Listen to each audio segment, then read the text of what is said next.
Kalau pilihannya hanya dua, diam atau debat, gue lebih pilih debat. Ya oke. Karena diam tidak menyelesaikan masalah. Banyak hubungan yang akhirnya jadi dingin karena mereka tidak mau membicarakan, menghindari membicarakan topik itu. Gitu. Kalau pilihannya cuma dua, tapi of course ya pilihan yang terbaik adalah komunikasi dengan baik ya. Kalau waktu diam itu diperlukan untuk kesiapan mental saat diskusi atau komunikasi, mending diem dulu daripada ujungnya debat kusir saat lagi emosi.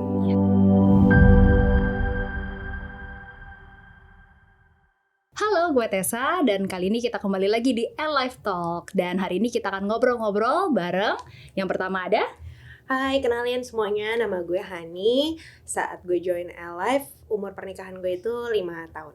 Oke, Hani. Dan yang kedua adalah Hai, nama gue Tia. Gue join Ella waktu usia pernikahan gue di 3 tahun.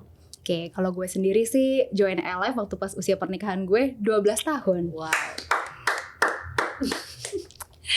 Oke guys, tema kita atau topik kita hari ini tuh kita akan bicara tentang couples communication. Nah, jadi mungkin kita bisa ngobrol-ngobrol dulu nih ya. Boleh. Jadi kayak banyak yang bilang kan komunikasi itu kan adalah kunci dari sebuah hubungan yang sehat. Tapi seberapa relate itu buat kalian? Ada faktor lain gak sih yang menurut kalian lebih penting daripada komunikasi itu?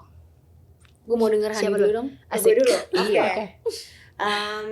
Kalau buat gue ya, personally nih, komunikasi itu pasti penting banget. Tapi komunikasi tuh bukan cuma bagaimana tuh kita apa-apa tuh kita komunikasiin. Tapi menurut gue tuh bagaimana caranya lu berkomunikasi dengan baik dan benar. Kayak kita kan ngobrol kan kadang juga berbicaranya itu harus baik dan benar ya. Sama berkomunikasi sama pasangan. Lebih-lebih lagi tuh gimana caranya kita bisa berkomunikasi sama mereka dengan baik dan benar. Dan juga belajar mendengarkan. Oke, jadi gue. Oke, plus mendengarkan. Kalau lu tuh menurut gue waktu sebelum gue married, gue sama suami gue tuh ikutan kelas premarital dan topik pertama yang saat itu dibahas adalah tentang komunikasi. Dan sebenarnya dengan belajar komunikasi, ya benar kata Hani ya, dengan belajar komunikasi yang baik dan benar, sebenarnya di situ tuh udah memperbaiki sekitar 80% dari hubungan. Karena jadi lebih bisa pengertian, lebih saling mengenal satu dengan yang lain, itu karena ya adanya komunikasi yang baik dan benar itu tadi. Oke, gue sebenarnya setuju sih sama kalian berdua. Karena buat gue pribadi juga komunikasi itu emang udah penting banget. Tapi ada satu hal lagi yang menurut gue tuh penting banget, itu keterbukaan sih. Yes. Benar. Jadi kayak komunikasi kan ya menurut kalau gue dengar dari Hani kan tadi mungkin ya baik dan benar dari sisi tutur kata gitu betul, kan. Terus mungkin intonasi juga ya kan. Jangan asal lepeh gitu loh. Komunikasi itu bukan benar. Terus udah gitu ya kayak tadi juga udah memperbaiki 80% hubungan dengan cara komunikasi yang benar gitu ya. Nah cuman ada satu hal lagi yang menurut gue tadi, keterbukaan gitu. Karena kayaknya kalau gak ada keterbukaan itu susah repot gitu. Maksudnya gimana, kita bisa aja kalau mau berkomunikasi tapi bohong-bohong ya sebenarnya bisa aja kan gitu. Tapi efeknya tuh jelek banget gitu. Gitu sih, jadi keterbukaan. Tapi dalam hal keterbukaan ya, satu note juga yang mesti dicatat ya. Keterbukaan itu bisa kalau ada kesiapan. Jadi kalau seandainya kita tuh waktu terbuka sama pasangan, kita juga harus lihat momen. Dia siap atau enggak kita berikan informasi atau kita terbuka sama dia. Gitu. Karena ada banyak juga cerita tentang keterbukaan yang bikin masalah. Saat sebenarnya orangnya tidak siap.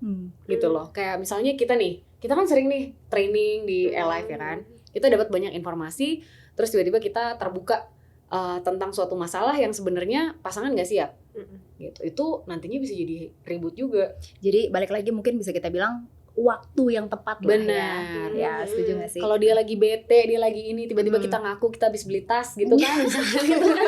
Keterbukaan yang mencari ribut. Benar. Ya, baiklah. Kayaknya ini cocok juga nih sama kayak nih ya, ada sudah pertanyaan juga nih ya. Jadi kayak kalau dalam komunikasi pasangan, gimana caranya kita bisa menyeimbangkan antara mendengarkan dan ingin didengar? Gitu. Coba lu dulu apa? Tessa dulu gimana? Gue dulu ya. Ya, lu dulu. Gantian. Oh, baiklah. Kalau buat gue tuh tetap maksudnya mendengarkan dan ingin didengar itu pasti dua-duanya mau dong. Iya kan? Ada momen di mana ya gue butuh didengarin, tapi ini juga butuh ingin dengarkan. Tapi basically kalau misalnya kayak gue sih contohnya ya. Misal gue lagi pengen cerita sesuatu nih gitu ya. entah itu mungkin masalah anak atau mungkin masalah bisnis segala macam, ya balik lagi gue tetap lihat momennya, balik lagi ngeliat waktunya gitu. Kadang kan dia juga, suami gue bisa aja memang lagi sibuk dengan pekerjaannya dia. Misalnya let's say gue tahu nih dia lagi banyak di handphone terus gitu ya, terus antar telepon, antar WhatsApp gitu kan, bolak-balik. Tapi kan gue lagi pengen didengarkan nih gitu. Ya udah gue akan bilang sama dia, "Tar, boleh nggak? Aku pengen ngomong." Gitu. Jadi kayak kasih tahu dia bahwa gue tuh ada sesuatu yang mau gue ngomongin sama lo. Atau mungkin ketika dia udah misalnya, ya itu kalau tadi lagi sibuk kerja. Tapi kan kadang ada di mana tuh kayak dia udah lelah, dia pengen me time, dia main game misalnya, main game di handphone. Atau mungkin kalau nyanyi lah apa ya, sesuai dengan hobi lah ya gitu kan. Karena dia tahu kan gue bayangkan lagi gue tuh kan kayak emang demen nyanyi gitu. Jadi kayak terus bisa nyalain YouTube nyanyi gitu kan. Terus jadi kayak gue mau nyetopinnya kan gak enak, tapi gue lagi pengen cerita gitu. Aduh, kan. Nah iya gitu. Tapi tetap gue akan bilang sama dia, maksudnya aku pengen ngomong dong gitu. Nah tapi ya so far so good lah ya. Maksudnya bersyukur banget lagi, gue juga orangnya very welcome gitu. Maksudnya kalau emang misalnya ini oh ya udah apa gitu, maksudnya dia akan tutup gitunya. Tapi kalau misalnya untuk kerja ya udah, dia juga pasti bilang "Tar ya abis ini" gitu. Jadi ya mungkin karena kita udah biasa berkomunikasi yang seperti itu gitu. Sama dia juga gitu, kalau misalnya dia pengen ngomong tadi bisa ajak gue kayak kita makan keluar yuk bentar gitu, makan yuk gitu. Nah yaudah, terus momen itu mungkin ya kita ngobrol gitu, apa yang pengen dia sampaikan gitu sih. Pengen tahu deh, dari usia pernikahan keberapa tektokan komunikasi itu tuh udah terjadi? Kayak dari awal atau tunggu berapa tahun married nih baru kira-kira udah ketemu selaknya? Sebenarnya sih kalau gue kayaknya dari awal sebenarnya oke. Cuman tetap ya kayaknya mungkin baru bisa berjalan bener-bener lancar tuh kayak malah di atas 5 tahun sih sebenarnya. Mungkin setelah kayak emang udah bener-bener saling kenalnya, lebih kenal lagi gitu kan. Kadang-kadang kan ya kita ngerasa kita udah kenal pasangan kita nih pada saat lagi pacaran, tapi ternyata setelah begitu menikah kan tetap aja sesuatu yang baru buat masing-masing dari kita gitu kan. Tapi ya dengan segala macam kesibukannya dia, kesibukannya gue gitu kan, ya mungkin baru bener-bener kita bisa berkomunikasi dengan baik tuh karena mungkin kita sama-sama belajar intinya. Selama di awal-awal tuh kita belajar gitu. Sorry aku potong, fun fact, si Tessa ini sama suaminya ini beda umurnya tuh lumayan jauh. Berapa tahun? 12 lagi angkanya. Wow. Gila teman-teman, 12 tahun mereka bedanya gitu. Jadi menurut gue kan gue sering ketemu mereka ya, dinamika hubungan mereka tuh luar biasa banget menurut gue. Untuk suaminya tuh yang sebenarnya umurnya udah jauh di atas kita gitu loh. Jadi mereka tuh sama-sama ketemu di tengah gitu loh menurut gue. Dan yang pasti kalau gue lihat dari sharingnya Tessa ya, berarti sebenarnya mereka berdua tuh sama-sama bertumbuh. Bukan cuma usia pernikahannya doang, tapi sama-sama saling adjust. Betul. Berarti yang usia pernikahannya masih muda-muda dan belum mungkin kayak masih berantem-berantem, terus bertumbuh, belajar supaya pada akhirnya nanti tetap ketemu selaknya ya. Benar. Karena pasti, dan makanya tadi keterbukaan. Terus mungkin satu lagi kalau gue boleh tambahin tuh sama-sama kerendahan hati. Mau belajar sama-sama, mengerti pasangan. Betul. Gitu, ya kan? Betul. Jadi ternyata growth mindset itu bukan cuma di bisnis doang. Di kehidupan juga harus growth mindset. Justru mesti start dari sini sebenarnya. Ya nggak sih? Luar biasa. Oke, Ina tentang gue. Oke, lanjut tadi pertanyaannya apa nih? Yang itu loh tadi, mendengarkan dan ingin didengar gitu. Coba. Oke ya, kalau gue ini kan basically orangnya bawel banget ya, kelihatan banget lah ya. Gue ini very outspoken, very extrovert. Pasti kata-kata yang keluar dari mulut gue setiap hari itu 20.000 lebih. Kemungkinan besar, ya kan? Sama kan? Lo bisa bayangin nggak kuping laki gue nih? Jadi gue hanya bisa membedakan kalau cuma obrolan biasa lah yang kayak hari-hari gitulah, gue kayak oke lah chill. Tapi benar sama kayak Tessa. Tapi kalau ada beberapa obrolan yang menurut gue ini penting banget, gue akan benar-benar minta waktu yang uninterrupted. Jangan main handphone. Boleh nggak? Yuk kita ngobrol bentar yuk. Dan biasanya tuh gue dapat itu selalu di mobil. Ya kan, kalau misalnya anak tidur siang atau nggak ikut, jadi benar-benar kan nggak lihat handphone tuh, nyetir. Gue akan ngobrol. Menurut lu gimana? Gini. Dan biasanya kalau gue ngobrol, laki gue tuh diem banget, by the way. Ya suami gue tuh pendiam, mungkin kata-katanya kurang dari 1000.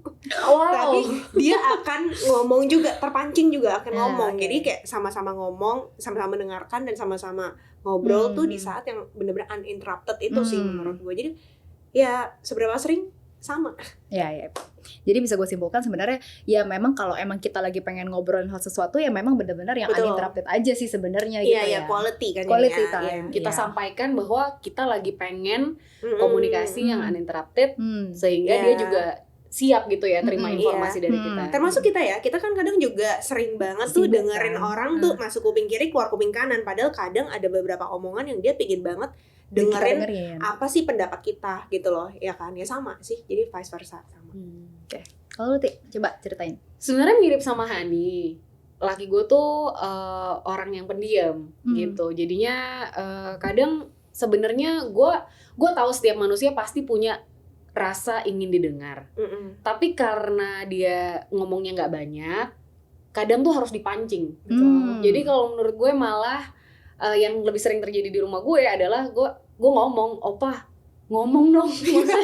Cerita dong apa kek gitu. Actually ini mungkin fun fact juga ya. Kalau tadi fun fact gue usia beda 12 gitu kan. Suaminya Tia ini orang Korea guys, jadi makanya dia di rumah juga panggilnya Opa. Opa loh ya guys. Opa. Bukan opa-opa loh ya guys. Opa-opa ya. Diedit ya tolong. Jadi gue pancing walaupun karena tuntutan pekerjaan dia tidak bisa banyak cerita soal kantor. Beda kalau kita kan kita bisa cerita apa aja ya. Nah karena banyak ya rahasia lah, mungkin banyak politik dia nggak bisa cerita. Jadi kadang yang bisa dia ceritain itu terbatas. Makanya kadang gue yang melontarkan pertanyaan-pertanyaan. Untungnya juga karena di bisnis Alive ya, kita nih sering banget ngomongin tentang kehidupan.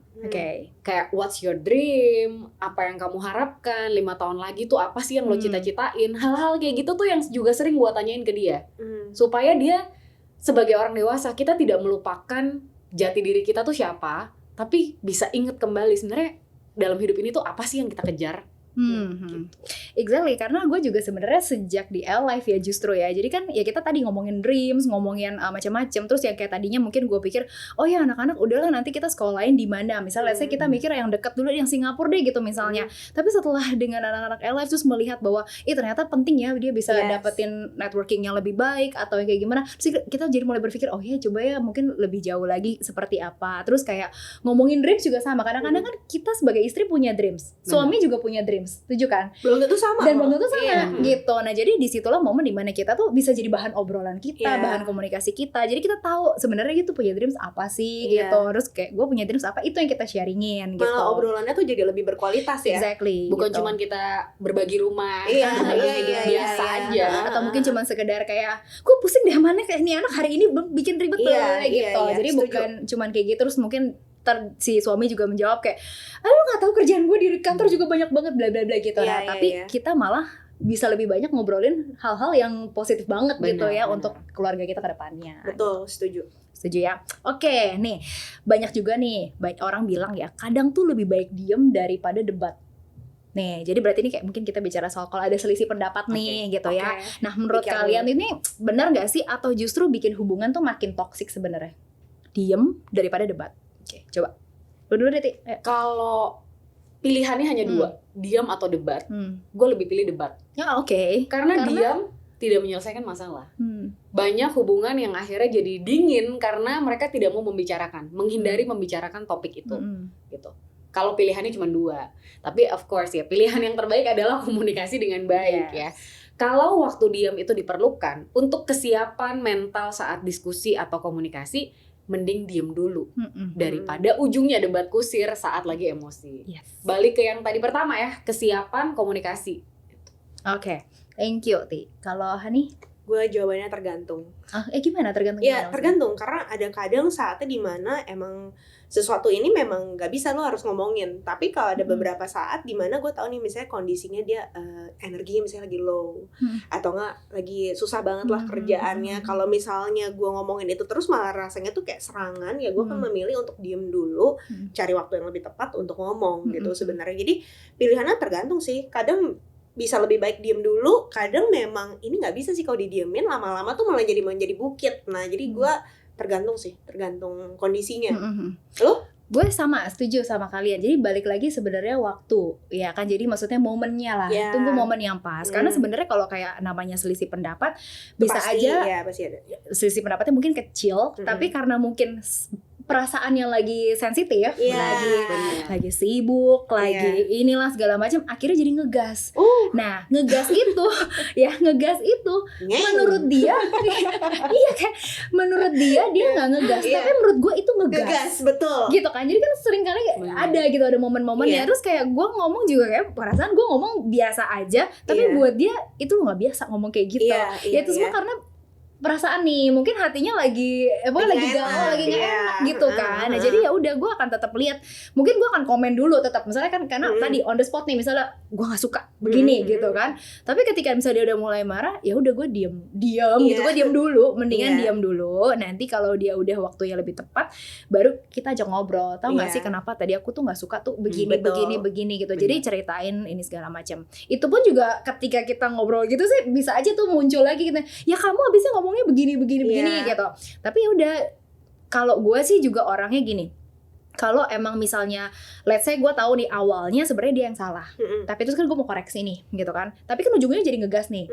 Nah, gara-gara gue tanya dan gue tahu pada saat itu hatinya lagi tidak tenang, berarti kan sebenarnya gue ambil andil juga dalam kesalahan itu. Betul. Jadi gue juga akan bilang oke, gue minta maaf karena gue ngomongnya mungkin di saat lo tadi lagi nggak tepat gitu, misalnya lo lagi nggak oke lah keadaannya gitu. Jadi setiap kali pembicaraan selanjutnya gue akan mulai dengan ya sorry juga gitu, kerendahan hati ya, balik lagi kerendahan hati. Ini gara-gara ngomong ini ya, gue jadi tiba-tiba jadi semangat nih, karena menurut gue kata-kata yang paling penting dalam keluarga dan komunikasi itu adalah kata-kata tadi.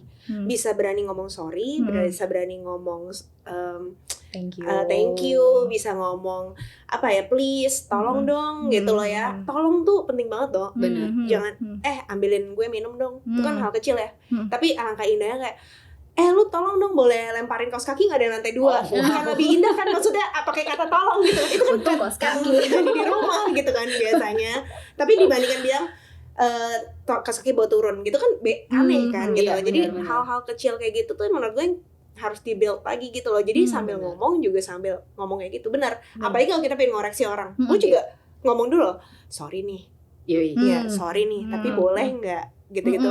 Itu berarti akan bikin lebih enak banget. Tutur kata juga kan. Iya, tutur kata sih, benar. Thank you juga buat appreciate ya. Maksudnya sebenarnya kita juga udah tahu kalau emang seorang bapak itu ya menjaga anak, ya emang tugasnya dia. Tapi kan sebenarnya nggak ada salahnya juga kita bilang kayak thank you hari ini udah temenin anak main. Iya. Aduh, itu apalagi ya benar, gue setuju banget. Jadi kan kadang-kadang kita nih merasa istri-istri ini lebih pinter jaga anak daripada bapak-bapak. Iya kan? Kadang-kadang kan ya begitulah kalau dijagain bapaknya gitu kan, anak tuh tiba-tiba dipakainya bajunya nggak matching misalnya gitu, atau mungkin anaknya lagi main apa, bapaknya mah tidur gitu misalnya. Kan sering banget tuh kita ngeliat hal kayak gitu, tapi nggak ada salahnya gitu. Misalnya setelah kita pulang terus kita say thank you gitu loh, thank you ya udah jagain anak-anak hari ini gitu. Jadi memang lebih ke apresiasi ya. Gitu. Jadi nggak, balik lagi, gak cuman perempuan yang suka diberikan apresiasi, laki-laki juga suka diapresiasi. Dan tutur kata tuh penting banget. Gue ngelihat ada satu couple ya, mereka nih suka lumayan sering bercekcokan lah. Salah satu traits yang sebenarnya harus diperbaiki adalah ngomong anak-anak tuh anak lu. Kalau anaknya lagi ngajak ya kan, itu anak lu tuh. Itu sebaik-baiknya dikurangi karena sebenarnya itu anak kita. Iya benar. Iya. Memang tuh penggunaan kata-kata tuh penting banget sih. Lalu satu traits juga ya yang gue juga belajar di Alive ya, tentang komunikasi itu sebagian besar ada di intonasi. Jadi gue membiasakan untuk ngobrol dengan suami itu intonasi gue turun seturun-turunnya.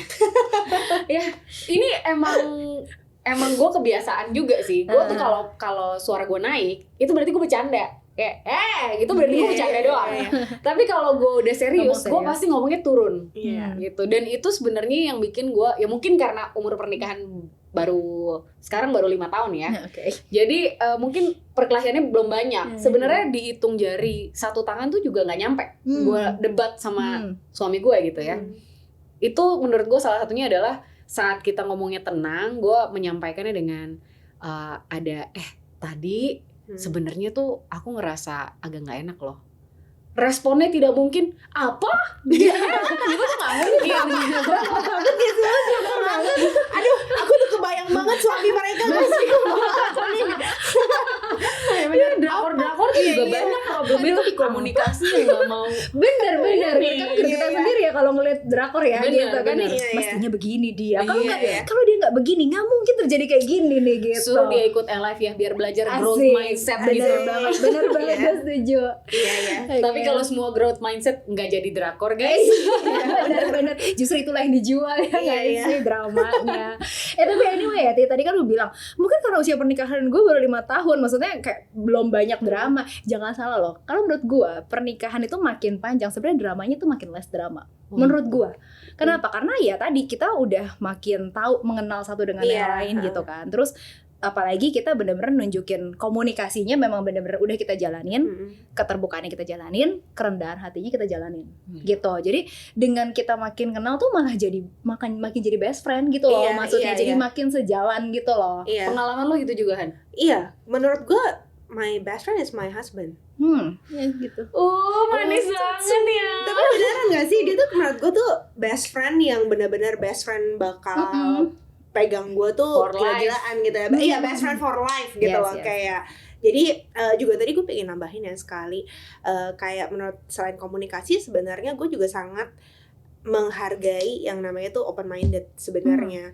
Karena gue ngerasa apalagi zaman sekarang ya, suami itu kan dulu apalagi zaman patriarki gitu misalnya. Nah, tapi kalau suami kita zaman sekarang tuh udah lebih open minded, mau menghargai kesetaraan. Jadi gue selalu ngerasa kalau ngobrol sama dia, gue komunikasi apapun, gue nggak perlu takut, gue nggak perlu malu, dan dia tuh akan menghargai kata-kata gue.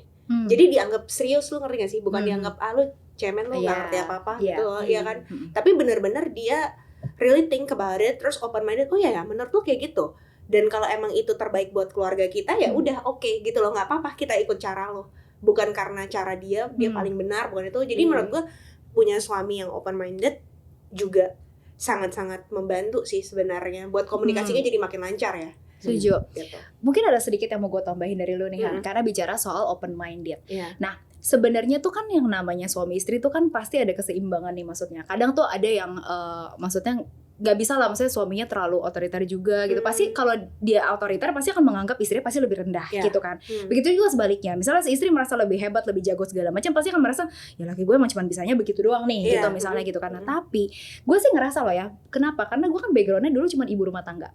Ya jadi gak cuma benar. bukan masalah bukan cuma ibu rumah tangga, tapi gue sangat menghargai pekerjaan ibu rumah tangga. Kenapa? Karena kamu kan hebat. Iya, kamu hebat. Karena kan kita sebagai ibu rumah tangga tuh benar-benar bisa ngelihat perkembangan anak-anak kita gitu kan. Bahkan kita bisa ya 24 jam itu kan sama dia. Jadi gue tidak menyesali, cuman maksudnya gini, kenapa gue bilang cuman jadi ibu rumah tangga? Yang kerja itu kan cuma suami, benar gak? Jadi kita ini cuma urusan rumah, urusan anak, pembantu gitu-gitu doang gitu loh. Jadi kalau misalnya suami ini lagi kesulitan, misalnya mau ngambil keputusan di bisnisnya gitu misalnya gitu kan, dia tuh nggak akan banyak nanya sama kita. Dia cuma akan nanya menurut kamu gimana, tapi mungkin sampai di tahap itu. Tapi dia nggak akan bahas lebih dalam. Beda banget ketika gue udah join di LF guys. Betul. Jadi ketika gue udah join di LF ini gue ngerti, gue belajar kan dari seorang ibu rumah tangga, belajar ngerti Excel, belajar ngerti pokoknya Zoom gitu kan. Terus harus kayak lebih update, terus udah gitu kayak mulai ngerti hukum-hukum dikit ya kan sekarang kita ya gitu kan. Strategi bisnis strategi waris biasa juga. Nah gitu, dengan kayak gitu guys, laki gue sekarang apa-apa tuh ngomongnya jadi lebih nyambung sama gue. Jadi istilahnya makin banyak yang bisa dikomunikasikan dengan urusan pekerjaan. Dan gitu rasanya loh. gimana? Enak gak? Enak banget. Jadi maksudnya kita benar-benar jadi kayak ya pendamping kan. Jadi benar-benar bisa tukar pikiran. Kalau dulu mungkin dia cuman nggak bisa lanjut tukar pikiran yang lebih dalam gitu kan tentang bisnis, tapi kalau sekarang udah bisa guys. Gue gitu. setuju. Mungkin salah satu orang yang paling seneng gue join LF itu adalah suami gue sih. Itu semuanya berubah, bangun pagi tuh nggak pakai daster gitu, udah rapi gitu loh. Terus kita setiap kali keluar pulang training tuh dia selalu nanya, lu tadi belajar apa, lu ketemu apa, gue pengen tahu dong kayak gitu loh. Kayak itu tuh benar-benar bikin komunikasi kita tuh jadi makin banyak gitu ya diomongin. Meningkatkan value kita juga sebagai perempuan ya. Value kita tuh jadi makin berasa, makin naik gitu ya. Iya. Betul sih. Waktu gue belum join LF, kan gue juga ibu rumah tangga ya. Ada banyak hal yang dia omongin yang saat itu gue tidak mengerti. Kayak saat itu gue tidak punya alasan kenapa gue harus pakai baju bagus. Karena gue di rumah doang. Anyway, gue mau ketemu siapa gitu. Tapi begitu gue join di Alive, bukan hanya soal bisnisnya doang, tapi bagaimana kita menghargai diri kita. Kita pakai baju itu bukan cuman buat dilihat orang loh, tapi juga feel good about ourselves gitu. Jadi banyak hal juga yang akhirnya saat dia ngomong gue kayak, akhirnya gue ngerti kebuka deh pikirannya. Hal yang lo omongin kira-kira setahun yang lalu sebelum gue join Alive, gue baru ngerti setelah gue join gitu. Jadi suami gue juga termasuk yang seneng nih, bininya kan ya lumayan lah gitu. Dibanding dulu ya, dibanding dulu. Gue tuh dulu ada masanya tau gak sih, gue mau potong rambut pendek banget Kenapa? Gue yakin gak ketemu siapa-siapa. Giliran ketemu orang, gue bingung rambut gue mau diapain. Sumpah beda banget. Pokoknya sekarang mau merawat diri gitu kan. Jadi intinya semua value-nya berkembang positif ya. Berkembang positif dong. Amin, bersyukur. Oke, guys. Ini mungkin ada pertanyaan lagi ya.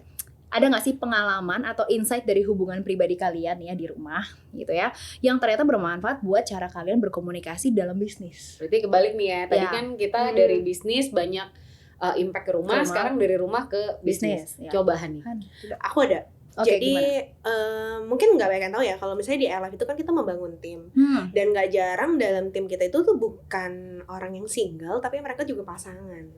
Ya jadi ada dalam tim gue tuh beberapa tuh mereka berpasangan suami istri, bahkan pasangan muda yang baru nikah dari pacaran, nikah di Alive gitu.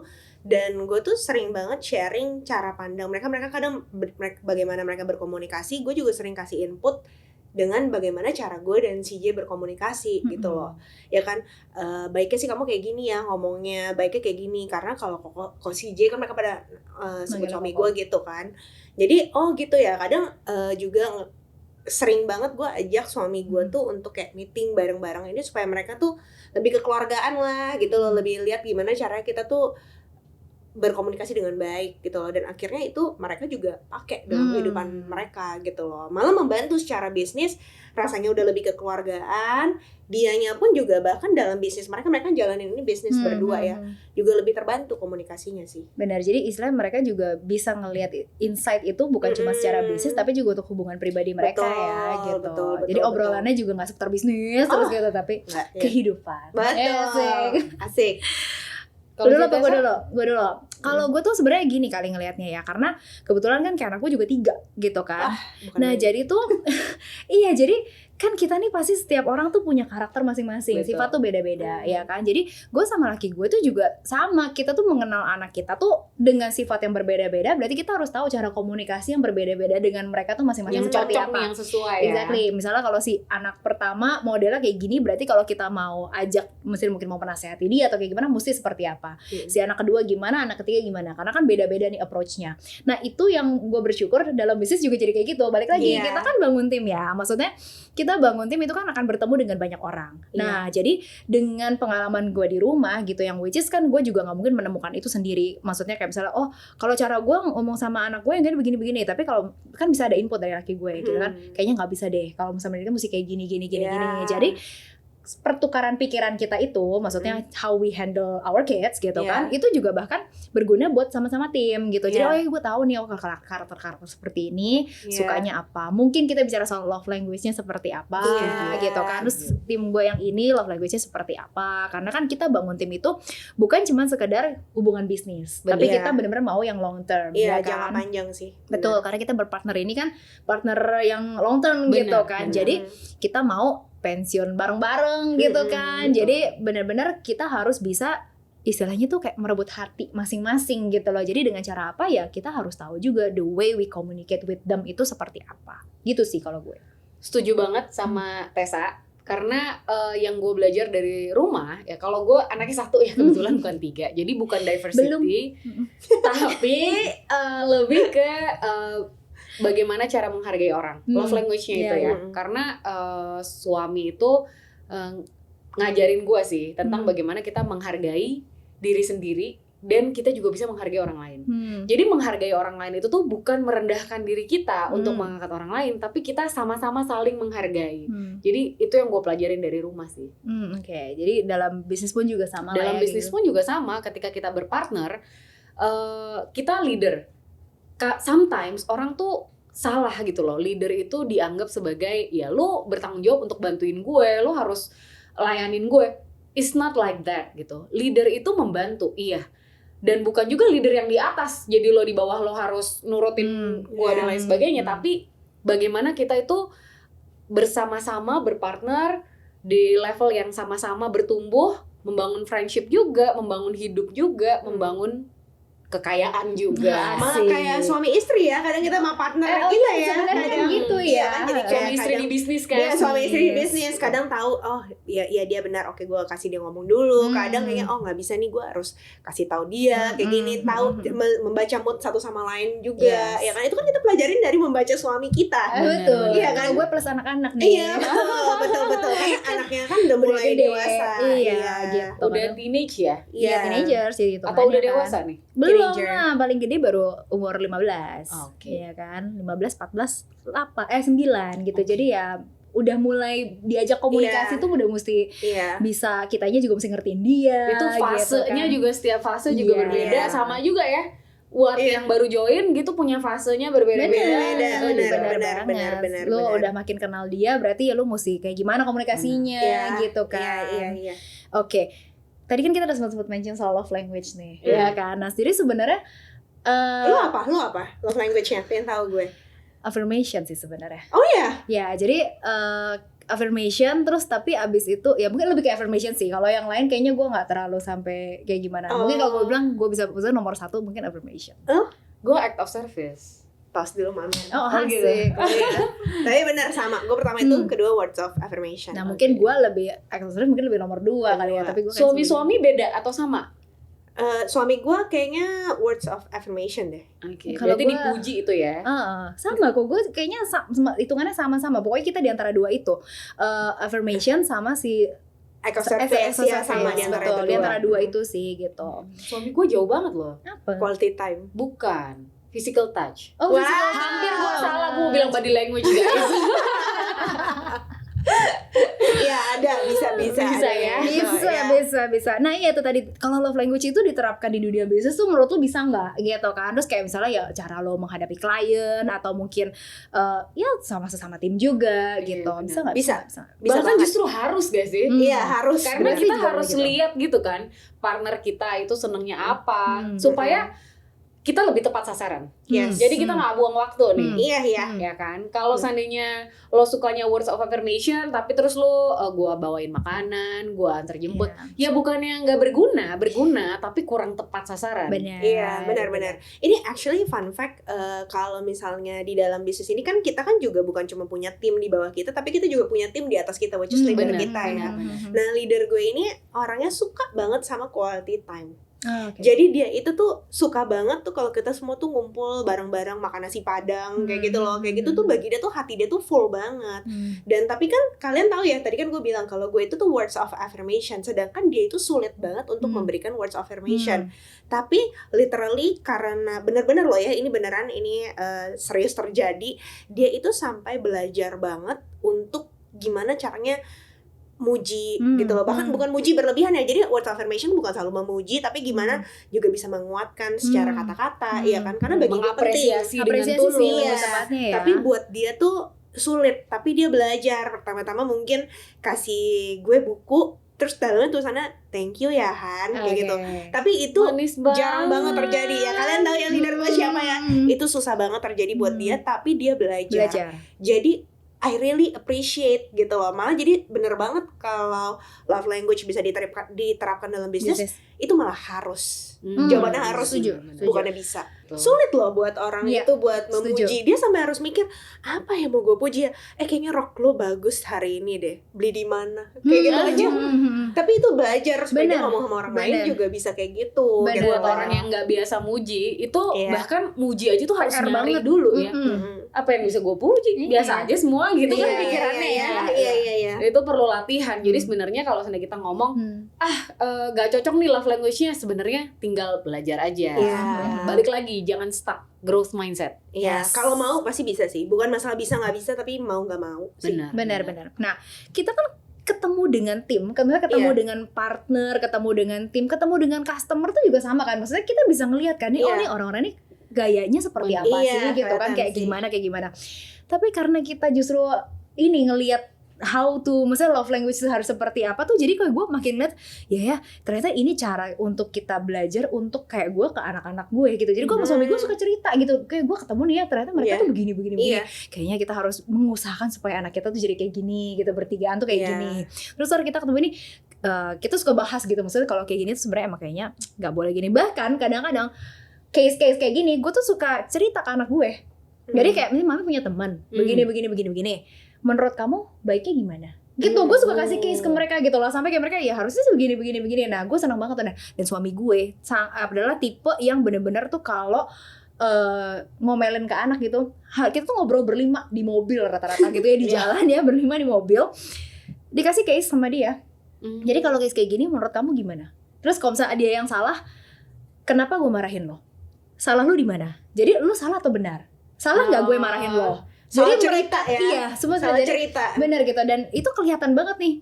Kalau anak ini maunya tipenya love language-nya mesti diafirmasi gitu. Karena kalau misalnya kita puji nih kakaknya gitu kan, iya kakak kan begini nih. Kalau aku gitu, kamu baik gitu. Kan kelihatan words of affirmation-nya gitu. Jadi makin kita kenal itu ya di suami dan juga anak-anak, kita juga ngelihat di luaran seperti apa. Jadi kita makin kayak oke, gue makin bisa ini nih, makin banyak perbendaharaan kata kita gitu lah ya, tentang memudahkan kita ya buat bikin connection sama orang lain. Betul. Sebenarnya. Justru karena kita bergaul di live ini, kita juga jadi punya banyak cerita dan ada banyak juga yang kita bisa jadiin contoh ya buat kehidupan kita ya. Setuju banget. Oke, jadi kita semua setuju lah ya kalau love language itu bener-bener harus banget. Nah, terakhir nih, kalau misalnya bisa kasih satu pesan gitu ya buat soal komunikasi dengan pasangan, mungkin buat teman-teman kita nih ya kan yang lagi nonton kita, menurut kalian apa yang harus kalian sampaikan tentang couples communication? Jangan nengok ke sini dulu, boleh yang itu dulu. Oh iya, ini dulu. Oke, aku dulu ya.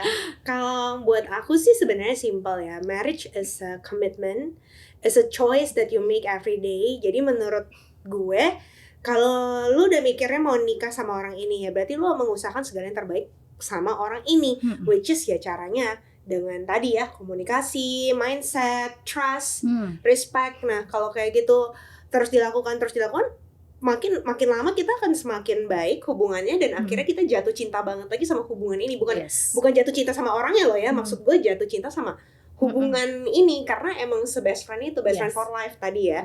Jadi menurut gue itu pilihan sih, bukan bilang bisa nggak bisa sih sebenarnya. Mau atau nggak mau lu merendahkan hati, belajar untuk terus making connection with your partner. Apalagi kalau keluar aja kita sama teman aja pengen bikin koneksi yang baik, masa sama pasangan enggak?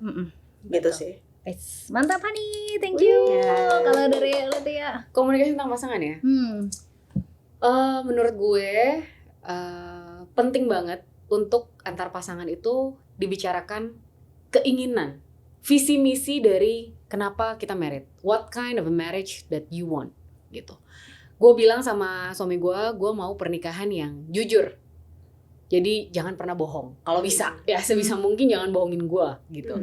Ada juga ternyata pasangan lain yang punya different value. Ya, menurut gue itu harus dibicarakan.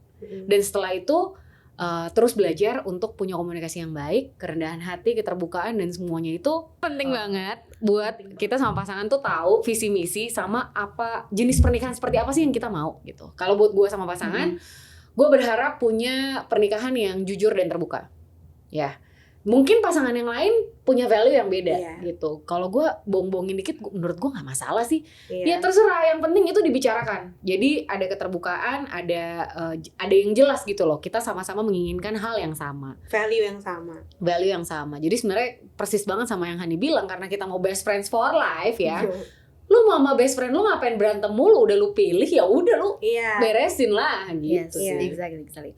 Jadi sebenarnya gue setuju banget sama pernyataan penutup kalian gitu ya, dan gue juga mungkin akan mengulangin hal yang sama. Jadi kalau buat gue dalam marriage, dalam pernikahan itu nomor 1 tetap komunikasi yang baik gitu kan, terus kemudian adanya keterbukaan, dan yang ketiga itu kan mau merendahkan diri nih satu dengan yang lainnya gitu ya, supaya istilahnya kita mau sama-sama bertumbuh, kita mau sama-sama membuat pernikahan ini semakin hari semakin baik gitu. Kenapa? Karena buat gue anak-anak ini mencontoh gitu. Jadi kayak apa yang mereka lihat yang terjadi dengan orang tuanya itu yang kemungkinan besar itu yang mereka lihat, itu yang mereka simpan, dan itu yang akan mereka lakukan di kemudian hari. Betul. Jadi gue tuh sama suami benar-benar pengen banget kita membangun sebuah keluarga yang benar-benar harmonis, yang istilahnya supaya anak-anak ini juga bahkan jauh lebih baik lagi dari kita nantinya. Dan yang terakhir, mungkin kalau gue boleh ngomong dikit ya, kalau kita berdua sih, gue sama suami benar-benar bawa keluarga ini dalam Tuhan gitu. Terkait apapun agama kalian gitu ya, pokoknya justru semakin kita bisa mendekatkan diri sama Tuhan berdua gitu ya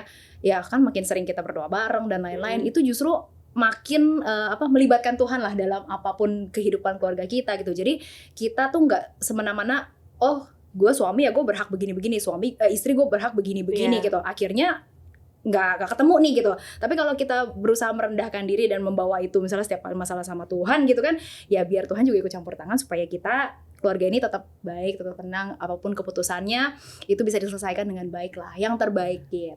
Gila, gitu amin sih. Gak sih? Amin. Haleluya. Kamsya tikong. Banyak alhamdulillah juga tambahin ya. Gila, itu benar banget. Tapi benar sih gitu. Iya. Soalnya di luar kita, maksudnya kita bisa mendidik anak-anak kita sebatas kita melihat mereka, tapi yang jaga mereka di luar rumah apa segala semua tuh udah beda. di luar kuasa kita. Iya. Senang sekali ngobrol dengan kalian hari aku ini juga. Semuanya ya kan. Nah, itu dia sharing dengan Alive Partners kita pada hari ini. Kita udah buat teman-teman yang nonton ini, jangan lupa untuk like, comment, share, dan juga follow Alive by Vision di Instagram. Sampai jumpa di Alive Talk berikutnya. Bye.